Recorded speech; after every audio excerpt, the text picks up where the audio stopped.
parte de la banda sonora de una película que está dirigida por una directora brasileña que se llama Petra Costa y la película se llama Elena. De eso seguramente después nos va a hablar nuestro entrevistado de hoy, que como les anticipábamos es un psicoanalista. Él es Pablo Russo, docente además, corresponsable del Departamento de Familia Enlaces de la Escuela de Orientación Lacaniana y también responsable del 14º, ¿cómo se dice? Ciclo de cine aplicado a 24º ciclo de cine aplicado al psicoanálisis, que esta vez se va a tratar sobre la fraternidad. Así que lo tenemos a Pablo Russo con nosotros. Bienvenido, Pablo. Hola, Vicky. ¿Cómo va? ¿Cómo están? Gracias por la invitación. No, gracias a vos por estar con nosotros. Me puse un poco nerviosa, ya no me salía lo del 14º, 20º. Bueno. Yo estoy nervioso por si se me escucha bien, con esto de los celulares y los audífonos y los micrófonos. Se te escucha bien, Pablo. Okay. Voy a revelar acá algo que es importante decirlo. Lo hemos dicho en la entrevista que hicimos hace 2 semanas con el crítico de cine Roger Cosa. Pablo es, además del responsable del Departamento de Enlaces, del ciclo de cine de psicoanálisis, es el responsable de que yo esté acá en este lugar, en este momento. Debemos decirlo también porque fue quien me enlazó con Fernando, a quien mencionábamos hace un rato, que es el que nos hizo ese separador hermoso. Y bueno, y gracias a eso conozco a Emiliano Chiarelli, con quien estamos haciendo este programa hoy, así que nada. ¿Tiene conductas buenas, Pablo, además de esta? Sí. Hola, Emiliano. Acá, como dice el nuevo título, acá no se salva ni Dios. Así es. Yo soy responsable de algunas cosas que ni sé, y la verdad que hay como una cadena de responsabilidades muy extrañas, porque yo los conocía a Emiliano, por ejemplo, y a estos programas por Fernando. Así es. Después Vicky está aquí un poco por mí. Ustedes invitaron a mi amigo Roger, que escuché esa maravillosa entrevista, y Roger participa cada tanto del ciclo. Debo confesar también que no sé si se lo contaron a los oyentes, que Vicky también forma parte del ciclo de cine y psicoanálisis. No lo hemos dicho, pero sí, efectivamente. Y eso es responsabilidad solo suya, yo no tengo nada que ver. Eso es verdad. Y además esta película es una de las películas que yo tenía muchísimas ganas de que formara parte de este ciclo. Bueno, luego vamos a hablar. Pero primero que nada, Pablo, preguntarte un poco, bueno, sos psicoanalista, estás organizando este ciclo de cine. ¿Cuál es la relación que se puede establecer entre el psicoanálisis y el cine, o de qué manera la pensás vos a la hora de armar esto, que ya va por 14 años? Sí, llevamos 14 años. En principio es una cuestión de gusto, de afinidad electiva, digamos. Bueno, hay un grupito de irresponsables que me siguen, que entre los que me mucho incluyo. del cine. Entre los que me incluyo, Pablo. Exacto, vos incluida, que gustamos mucho del cine y que desde el psicoanálisis pensamos que hay algo en el hacer del artista, en este caso del director de cine o de la obra cinematográfica, que puede sernos de una enseñanza invalorable para nuestra praxis, nuestras elaboraciones, que hay algo en el arte, y siempre tanto Freud como Lacan, los grandes maestros, se han apoyado mucho en el arte, porque bueno, hay algo allí que el artista produce, descubre, logra, a veces en un solo gesto o en una obra pequeña, yo creo que es enseñante no solo para los psicoanalistas, ¿no?, sino para la humanidad en general.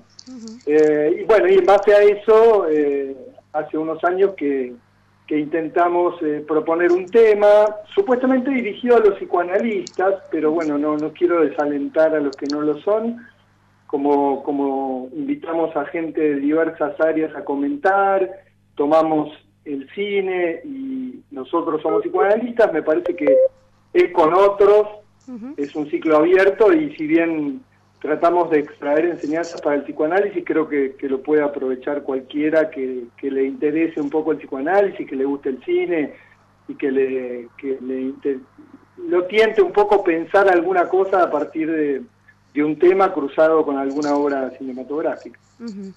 Emiliano, ¿querés hacerle alguna pregunta a Pablo? Sí, me recordaba que en la entrevista que le hicimos hace ¿Cómo un estás, par de Emiliano, años, tanto tiempo?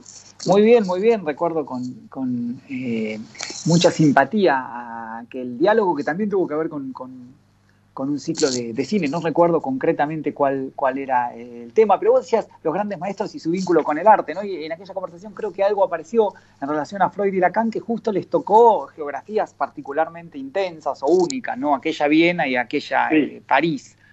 Sí. Ahora, yo tengo una pregunta, yo que soy un hombre, de afuera de ese mundo, digamos, con una cultura escasa, quizá. Uno puede hablar del psicoanálisis y piensa en el padre, piensa en Electra. Falsa modestia, pero sí, Pablo, ya lo conocemos. Como toda modestia, que matar al padre, o uno conoce, no sé, la madre, Edipo, pero ¿qué tan importante eso ha sido, ese vínculo, el de los hermanos, para el psicoanálisis? No es una pregunta fácil de responder.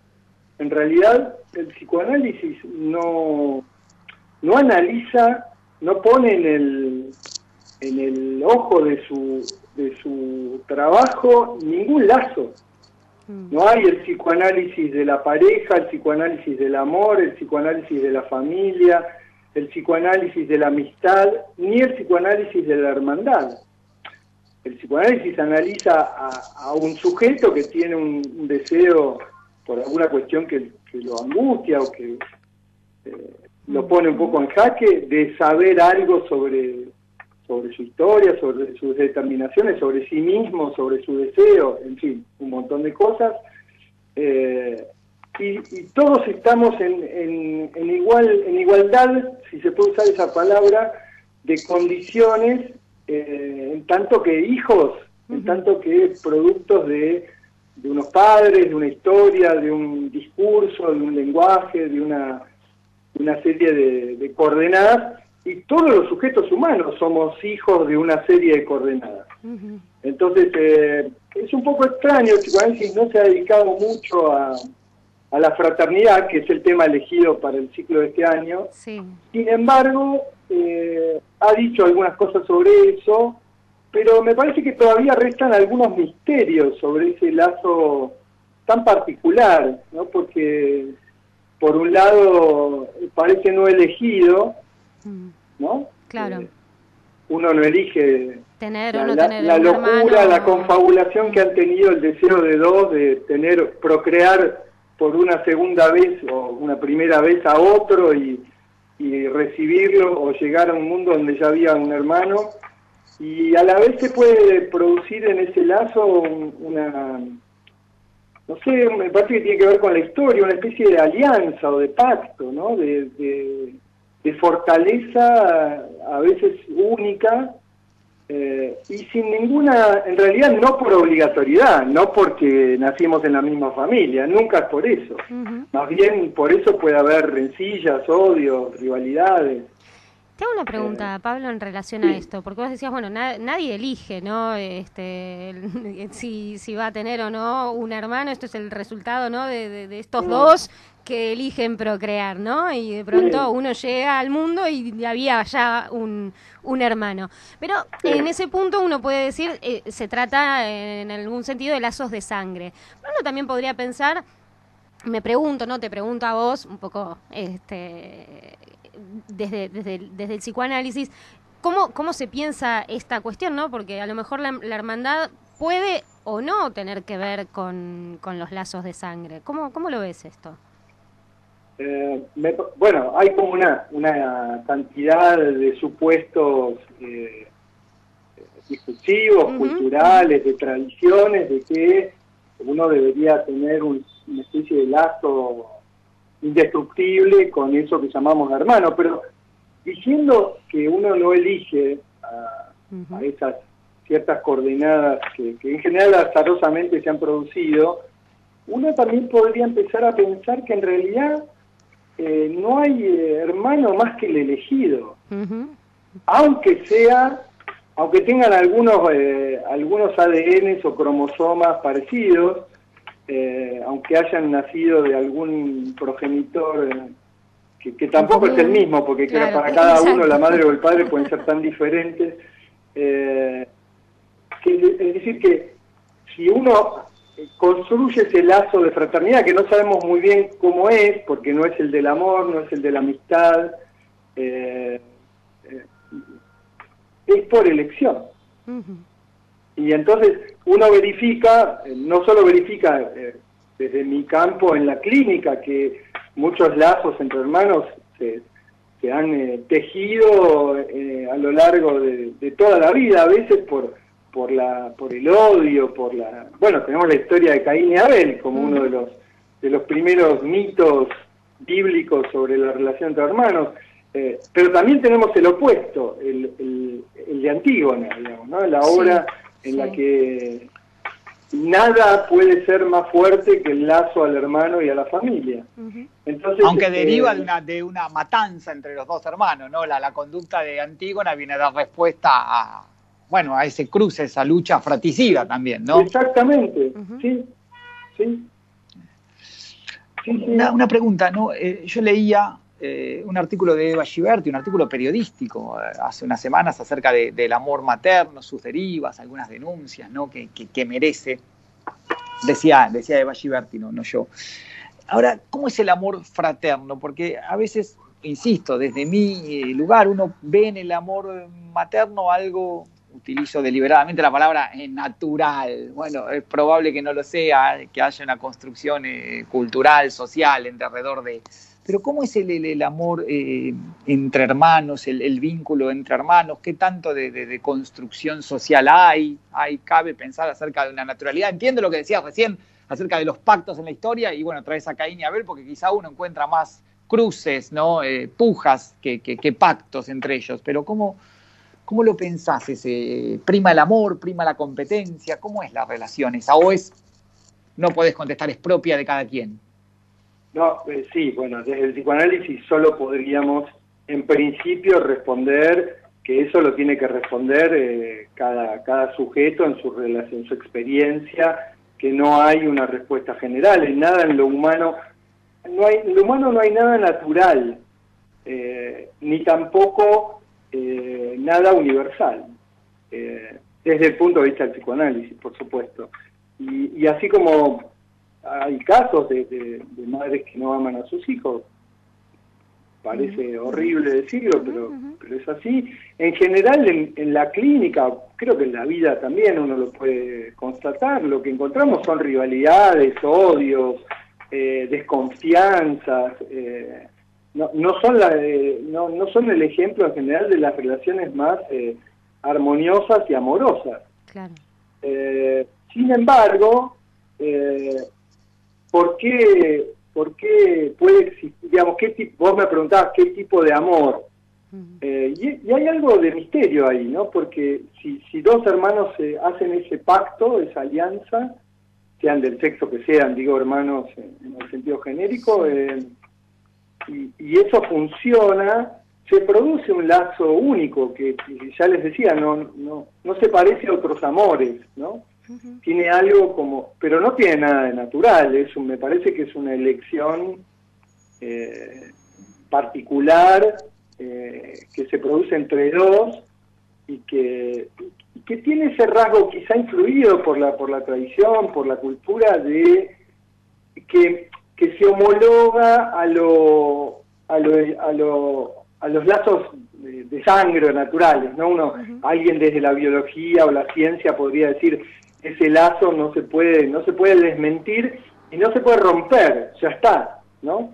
Me parece que el lazo con el hermano, cuando se produce, cuando se elige, cuando se sostiene, tiene algo como de irrompible, ¿no? De una condición, pero no tiene nada que ver con lo natural, es algo que dos han construido y me parece que mantiene en sí, por eso llamamos al ciclo Fraternidad, Imposible Fraternidad, mantiene ese lazo algo de misterio, me parece, ¿no? Uno podría preguntarle a cada lazo entre hermanos por qué se aman, por qué se han elegido, cómo se ha producido eso, y no creo que recibamos ninguna respuesta igual a otra. Bueno, Pablo, en algo del título del ciclo, ¿no? Ciclo de cine aplicado al psicoanálisis, uno puede pensar, bueno, ¿qué nos puede enseñar el cine acerca de esto? Hablas de cierta cosa misteriosa en torno al lazo fraterno. Quizás estos directores nos puedan dar una pista acerca de esto, ¿no? Bueno, no puedo anticipar lo que vamos a pensar en los encuentros del ciclo, porque todavía no lo hemos pensado, yo tampoco, pero sí, como tenemos el gusto de cuando pensamos un tema, entonces nos ponemos a buscar películas que nos ayuden a pensar ese tema, que es una tarea hermosa que hacemos con el grupo, con Vicky y otros que armamos estos ciclos. Lo que me parece que nos encontramos primero, en primer lugar, es que el cine ha tomado mucho la cuestión de los hermanos, y que uno podría decir cada film que toca el tema trae una respuesta diversa, trae una versión distinta del lazo, es decir, no resuelve universalmente ese misterio. Y por otro lado,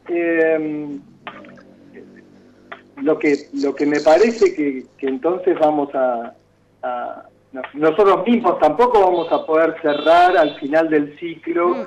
Bueno, la hermandad es esto, la fraternidad consiste en tal tipo de lazo, se sostiene de tal tipo, de tal modo, de tal manera.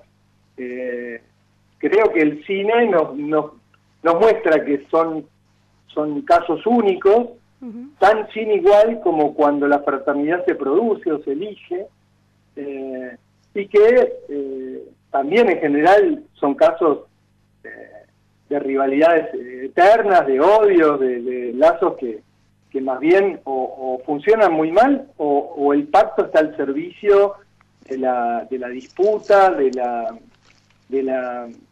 la rivalidad entre los hermanos. Lo que sí me parece que cuando creemos que cuando el arte lo produce, siempre hay algo de la mirada, de la construcción singular del artista que estetiza además esa idea que tiene, que enseña algo a un quehacer, a una clínica que también apunta a lo singular. Entonces creo que vamos a encontrar 6 respuestas a partir de los 6 films que hemos elegido, y que si hubiéramos elegido otro encontraríamos otras respuestas. Y que vamos a tener 6 visiones o versiones parciales de este misterio que no lo va a agotar. Contanos, Pablo, ¿cuándo empieza esto? ¿De qué manera? ¿Cómo la gente puede acercarse a este ciclo? ¿Es por plataforma? Contanos un poquito. Por fin llegamos al chivo. Y chicos. Claro. El ciclo, el 14º ciclo de cine aplicado al psicoanálisis, Fraternidad Imposible, comienza vía, en estos tiempos, en este mundo, vía Zoom. La conversación se produce por la plataforma Zoom, el viernes 27 de agosto a las 19 horas. Nosotros en la difusión avisamos qué film se va a discutir. En general son films en este momento que son accesibles, o si no, cuando se inscriben les facilitamos un link para que puedan ver el film con anterioridad al encuentro, que es solo la conversación sobre el tema enlazado con el film y enlazado con el psicoanálisis, y además a veces viene, por ejemplo, en el primer viernes, el 27 de agosto, va a estar una escritora, Esther Cross, y va a hablar desde su lectura del film y de la fraternidad, supongo que desde la literatura. Claro. Es decir, que nos va a aportar otra versión, otra mirada. Y los que quieran escuchar y participar en esa conversación del viernes 27 de agosto tienen que mandar un mail para inscribirse a nochesdecineeol, con doble E, nochesdecineeol, @gmail.com. y ahí le respondemos Sí. con el link para la reunión de Zoom y los datos. Y aclaramos para ver la película. que es libre y gratuito, ¿no? O sea, se puede anotar cualquiera, no tiene un arancel ni nada, No, o sea, se puede no. anotar quien quiera, simplemente enviando un correo electrónico, como decía Pablo, a Noches de Cine EOL porque es la Escuela de Orientación Lacaniana, entonces Noches de Cine EOL @gmail.com. Arranca el viernes 27 de agosto y la película sí, ya la podemos decir, de hecho anticipé, esto ya empezó a circular, ¿no es cierto, Pablo? Ya pasaron una banda, algo sí. de la banda musical que también es hermosa. Sí. El film se llama Elena, sin H. Sí. Elena es un nombre, bueno, se desarrolla en una familia en Brasil. Así Supongo que es. tiene que ver porque es la Elena, también es la Elena con H para ellos. Claro. Me parece que es la Elena de Troya. Uh-huh. Claro. Y el film es de una cineasta muy particular, muy joven, que se llama Petra Costa, Sí. que ha hecho un documental muy valioso también sobre la historia y las condiciones y los sucesos que se han ido tejiendo en el impeachment, todas las denuncias del lavajato, todo el problema político que ha sucedido en Brasil en los últimos años, que se llama El filo de la democracia, así lo tradujeron. Pero es una directora que por ahora ha hecho documentales, pero los cuenta de una manera muy ficcionada, con su voz en off, que es muy, muy poética en su texto, en su manera de contarlo. Cómo trabaja con las imágenes es muy hermoso. Y a la vez toca temas bien difíciles. En este caso se trata, además de aquel documental político muy doloroso y con consecuencias muy terribles para Brasil, en este caso se trata del duelo por una hermana, por la hermana mayor, Elena, y ella un poco cuenta su historia, la historia familiar, su lazo a Elena, usa imágenes de archivo familiar, filmaciones o fotos de la historia familiar, usa imágenes que anexa eso que ha producido ella después. Son todas muy visualmente, estéticamente muy bellas, y está contado con mucha poesía cuando es un relato a la vez muy doloroso, muy triste, de la falta de esa hermana a la que ella adoraba, había mucha diferencia de edad entre Elena y ella, y Petra, y a la vez logra un equilibrio maravilloso entre la autoficción, el documental, una obra que para mí puede ser vista directamente como una ficción. Hay un logro muy, muy único, muy singular, y bueno, y ella puede hablar de su lazo y de su amor por esa hermana una vez que la hermana ya no está. Emiliano, ¿querés hacer unas últimas preguntas? Sí, claro. Lo escuchaba a Pablo, que en ocasión de la respuesta anterior decía, y bueno, en definitiva, bueno, también estaba íncito en mi pregunta, ¿no? La idea de que acerca de por qué querés a tu hermano o del amor entre hermanos, y se me ocurría que una respuesta muy extendida, pero nada, es no más que una ocurrencia, sería ¿por qué es mi hermano? ¿No? Como que existe el imperativo, no sé si en todo tiempo histórico, pero en este tiempo histórico existe ese imperativo, ¿no? Bueno, al menos yo respondería eso y pensaba recién, y creo que todos mis amigos que aman a sus hermanos responderían eso, como cierta incredulidad ante la pregunta. Pero sí. Perdón, sí. No, sí, digo que sí, que estoy de acuerdo con eso. Bueno, eso no significa negar la existencia de los celos y de la envidia entre hermanos, y sobre eso quiero pensar a los padres. ¿Cómo es que los padres procesan eso? Porque naturalmente no sé si naturalmente retiro el adverbio, digo, pero ellos no quieren ver eso, ¿no? Idealizan la relación porque por múltiples razones. No sé, porque son los hijos los que lo van a cuidar, porque cuando se van de este mundo no quieren que sus hijos queden solos, y qué mejor que tener un hermano al lado. ¿Cómo es visto desde los padres esos conflictos que son muy frecuentes, de celos, envidias, odios o lo que fuera que pasa entre los hijos de esos padres? Bueno, por un lado quiero tomar cómo introdujiste la pregunta. ¿Por qué se quiere al hermano? Porque es mi hermano.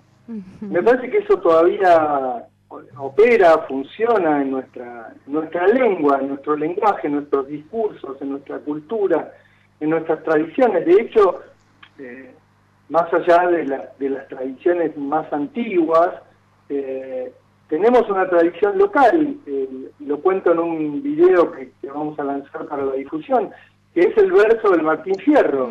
Los hermanos sean unidos, esa es la ley primera. Sí. Y uno podría decir, ¿por qué? ¿Por qué la ley primera es que los hermanos sean unidos? Tengo un perro que está ladrando muy Sí, ¿es el cachorrito, la cachorrita? No, hay uno grande y uno cachorro, ladran los dos, es un problema. Son hermanos que estemos obligados a tener una relación de fraternidad. No, claro, pero aparte, Pablo, este programa, ya lo hemos dicho en alguna otra ocasión, aquí no se salva ni Dios, pero sí las mascotas. Y así que ellos están totalmente, se les permite todo. Seguirán hablando porque siguen tocando el timbre, no sé quién. Claro, bueno. Lo primero que yo decía, Emiliano, es que ningún lazo podría ser obligatorio. Claro. Ningún lazo, tenemos el ejemplo del mandamiento muy ligado a la cuestión de la fraternidad, el mandamiento cristiano de amar al próximo. Sí, sí. Y nadie ama a nadie por el mandamiento de amar al próximo. Como a sí mismo. Entonces, ay, pero tus perros son lobos. ¿Qué tenés, Pablo? no se ríen. Son tremendos. No. Igual, nada. ¡Basta! Ahí está. A ver si me dan bola, no sé. Entonces, Sí. me parece que todos los lazos son, a fin de cuentas, por razones muy similares, elegidos. Adentro de la familia también, ¿no? Y me parece que con los padres, es verdad que pasa esto que decías, Emiliano, que cómo podría ser que nuestros dos hijos sean tan distintos, no se quieran, se peleen, y sucede, y perfectamente, porque ¿por qué tendrían que elegirse? ¿Por qué tendrían que amarse? Y en eso hay algo un poco subversivo, un poco, y en general no muy bien visto respecto al psicoanálisis. Que es que el psicoanálisis no presupone que los lazos sanguíneos o los lazos familiares deberían ser...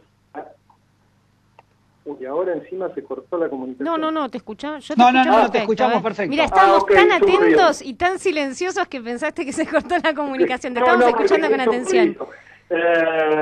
Y me parece que los padres no podemos dar consejos universales porque se trata de caso por caso para nuestra manera de pensar el análisis y el sujeto del inconsciente, pero lo primero que yo le diría es, porque esa idea de que hay que amar al hermano porque es mi hermano, de último no podría decir, todos somos hermanos. Si todos somos hijos de una cultura, de un lenguaje, de una historia, de una serie de coordenadas, todos estamos en esa misma, y todos padecemos de los mismos problemas con el amor, con la muerte, con la castración, con la falta, con que no hay manera, no hay una indicación en los genes para hacer lazos, para amar, para encontrarse con el otro. En eso todos somos. ¿Y por qué no nos hermanamos todos? Porque no es nada fácil, es raro eso de hacerse hermano.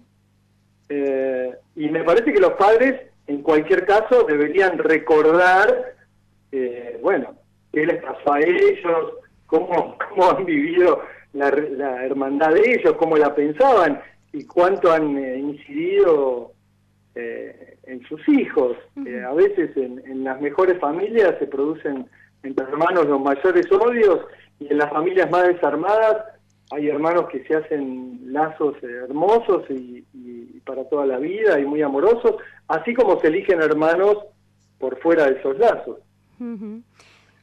Una cosa, permíteme, Vicky, un segundo. Sí. Recién decías, bueno, en definitiva somos todos hermanos, ¿no? Pero a veces me parece que esa invitación a un proyecto comunitario, digamos, tiene, bueno, como contrapartida, bueno, nada, esto quizá más propio de otra materia, pero digamos que que ahí en el afuera, las dificultades de un proyecto comunitario es que ahí hay miedos, hay inseguridades. Entonces eso quizá, la imposibilidad de hermanarse con tantos, con los otros, refuerza el vector de confianza más corto, entonces refuerza el vínculo con tu hermano, con tu familia. Entonces, digamos, no nada como contrapartida, somos todos hermanos. No, justamente porque no lo siento así, tengo como refugio estos 3, 4, 5, 6 personas. Y eso me parece a veces una situación, un escenario que yo veo con cierta frecuencia, ¿no? Las dificultades para expandir la idea de hermandad. Sí, yo estoy completamente de acuerdo con vos, Emiliano, y creo que esto se ha producido siempre en la historia de la humanidad, pero creo que está quizá exacerbado, ha sufrido un empeoramiento, quizá en la época del individualismo extremo, del neoliberalismo, porque es verdad lo que vos decís, ante la hostilidad que puedo encontrar en la cultura, en el otro, en el afuera, en que supuestamente los del mismo barrio, los del mismo pueblo, los de la misma nación, somos hermanos, y lo que uno encuentra en eso es una guerra de todos contra todos, el hombre es el lobo del hombre, etcétera. Hay muchos análisis, ¿no? También el psicoanálisis se ha metido un poco con esos temas, ha hecho lecturas, pero entonces, bueno, la familia, el lazo de los propios, digamos, determinados también por elecciones, pero que está también sesgado por la cuestión de la misma sangre, de la misma historia, de la misma familia. Bueno, podríamos recurrir a esos lazos como un refugio, y eso sucede, de hecho. Y entonces te contestan, bueno, yo mantengo el lazo y lo quiero porque es mi hermano, porque hemos sido hermanos desde el principio y así, y nos hemos ayudado. Bueno, pero ahí empiezan a aparecer rasgos de la historia singular de cada uno. Pablo, nos estamos quedando ya sin tiempo, tampoco te queremos robar más tiempo, simplemente, bueno, repetinos un poco, contanos la información más importante para que quien quiera anotarse, dado que es libre, es gratuito y es de primerísimo nivel. Tenemos que decir que los invitados son geniales, las películas están buenísimas, ¿qué vamos a decir nosotros? ¿No es cierto, Pablo? Pero bueno, contanos un poquito, 27 de agosto... Viernes 27 de agosto, sí. Tienen que mandar antes un mail a nochesdecineeol@gmail.com sí. para recibir el link, es vía Zoom, en ese momento ya todos vieron la película y se desarrolla la conversación. En la primera noche, el viernes 27 de agosto, va a ser sobre el film Elena de Petra Costa, brasilero del 2012, un documental bellísimo sobre el duelo por una hermana, pero hay que decir que la segunda va a ser el 10 de septiembre, con un film alemán en tono de comedia maravilloso sobre la relación entre dos hermanos, sí. Que va a haber otros films maravillosos, como siempre elegimos nosotros, y va a haber invitados, directores de cine, de teatro. Va a estar Roger Cosa, va a estar Roger Cosa, amigo del programa, Cosa, Nelson Valente, algún psicoanalista importante de Brasil, ahora que nos lo permite las comunicaciones virtuales por la pandemia. Creo que va a ser un ciclo bien interesante, bien rico, sobre un tema bien difícil. Bueno, Pablo, muchísimas gracias. O sea, disculpa, sí. Perdón, es 27 de agosto y todos los viernes durante 6 viernes, pero intercalados, cada 15 días. Segundos y cuartos viernes. En general, segundos y cuartos viernes va a haber una excepción, va a haber en octubre va a haber el cuarto viernes y el quinto, porque el segundo hay una actividad que lo impide. Cosas de psicoanalistas. Nos pueden buscar en Facebook sí. o en Instagram, como Noches de Cine, en Facebook como Noches de Cine en la Escuela, y la verdad que yo me quedaría charlando sobre este difícil tema y tratando de responder infructuosamente sus preguntas mucho rato, pero como aquí no se salva ni Dios, me van a cortar a mí también. No, esa fue Vicky, que no sé por qué queda una pregunta más. Le quiere caer simpático a los invitados y dice, no le queremos robar más tiempo, le robamos apenas 20 minutos. Yo me quiero quedar, a mí no me roban nada. Que más allá Emiliano, de que el vínculo con Vicky, en algún sentido, Pablo utilizo deliberadamente la palabra culpable. Yo se lo mostré a Vicky, digo, lo vas a invitar después de lo que me hizo. Y ella, para compensar, me dice, pero tenés que saber que Pablo es muy hincha de San Lorenzo. Ah, bueno, dije yo. Entonces tiene perdón eterno. Soy cuervo fanático desde la cuna, y lo son mis hermanos, y lo era mi padre. Ahí tenés un ejemplo de lazo. Bueno, claro. Ojo con la culpa, porque puede ser una causa para fuertes, enormes lazos. Bueno, entonces sabés que acá tenés el perdón eterno por ese hecho tan, maravilloso, digámosle. Bueno, te hemos invitado a nos hermana la pasión por la pasión azulgrana. Exacto. Sí, señor, sí, señor. Ahí hay Muchas una gracias, hermandad Pablo. muy extraña en la cancha. Sí, ¿no? Uno ve la hermandad de la cancha. La hermandad de la cancha, provisoria, temporal hermandad, que es increíble. Claro que sí, claro que sí, claro que sí. Bueno, Pablo, nada, de mi parte agradecerte tantísimo, siempre fuiste muy generoso, antes estaba Fernando, ahora que está Vicky, así que bueno, yo que soy el que menos te conoce, te agradezco mucho tu lucidez y la presentación de este ciclo que, bueno, seguro vamos a estar ahí. Ojalá, espero, lamento no poder responder con respuestas acabadas y universales, pero no es lo nuestro, nos tienen que aceptar a los psicoanalistas un poco con nuestro estilo. Vengan al ciclo y averiguarán algunas cosas sobre este misterio imposible de develar de modo completo de la fraternidad. Muchísimas fue una charla gracias, deliciosa. Muchas gracias de parte mía, muchas gracias. Bueno, gracias a ustedes por la invitación. Un abrazo. Muchos cariños. Un abrazo. Porque siguen hasta cualquier momento. Bueno, estábamos con el psicoanalista Pablo Russo hablando sobre la fraternidad imposible y este ciclo de cine aplicado al psicoanálisis.